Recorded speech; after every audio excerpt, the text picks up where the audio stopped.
नमस्कार दोस्तों। भारत और यूरोप के बीच रिश्तों को लेकर एक बड़ी और दिलचस्प खबर सामने आई है। भारत और इटली ने मिलकर साल 2022 को year of culture and tourism के रूप में मनाने का ऐलान किया है। आखिर इस फैसले का क्या मतलब है, दोनों देशों को इससे क्या फायदा होगा और क्यों पूरी दुनिया इस पहल पर नजर बनाए हुए है, जानिए पूरी जानकारी इस वीडियो में।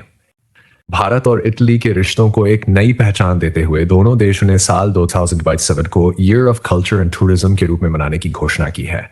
यह फैसला सिर्फ एक औपचारिक घोषणा नहीं है, बल्कि भारत और इटली के बीच दोस्ती, संस्कृति और पर्यटन को और मजबूत बनाने की दिशा में एक बड़ा कदम माना जा रहा है।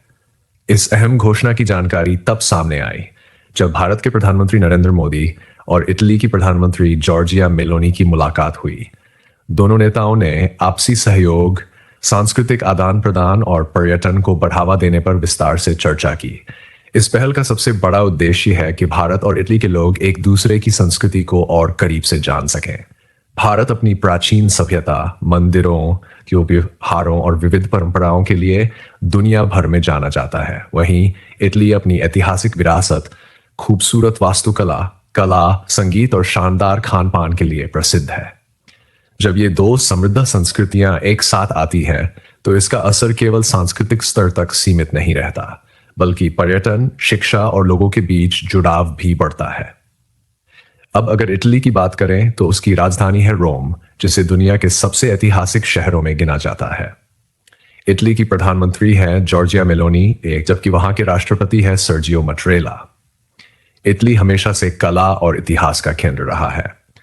वहां मौजूद कोलोसियम, पुराने चर्च, संग्रहालय और ऐतिहासिक इमारतें हर साल लाखों पर्यटकों को अपनी ओर आकर्षित करती हैं। एक खास बात यह भी है कि इटली की पारंपरिक पाक कला को यूनेस्को की इंटेंजिबल कल्चरल हेरिटेज लिस्ट में शामिल किया गया है। यानी इटली का खाना सिर्फ स्वाद तक सीमित नहीं है, बल्कि उसे दुनिया की सांस्कृतिक विरासत का हिस्सा भी माना गया है। भारत और इटली का ये year of culture and tourism 2027 आने वाले समय में कई नए सांस्कृतिक कार्यक्रमों, प्रदर्शनियों, कला उत्सवों और पर्यटन गतिविधियों का रास्ता खोलेगा। इससे दोनों देशों के कलाकारों, छात्रों और पर्यटकों को एक दूसरे को समझने और करीब आने का नया मौका मिलेगा। भारत और इटली के बीच ये साझेदारी दिखाती है कि जब दो देश अपनी संस्कृति और विरासत को साथ लेकर आगे बढ़ते हैं, तो रिश्ते और भी मजबूत बनते हैं। तो दोस्तों, आपको क्या लगता है, भारत और इटली की इस नई पहल से दोनों देशों के संबंध कितने मजबूत होंगे? अपनी राय कमेंट में जरूर बताएं और ऐसी ही महत्वपूर्ण खबरों के लिए जुड़े रहिए। धन्यवाद।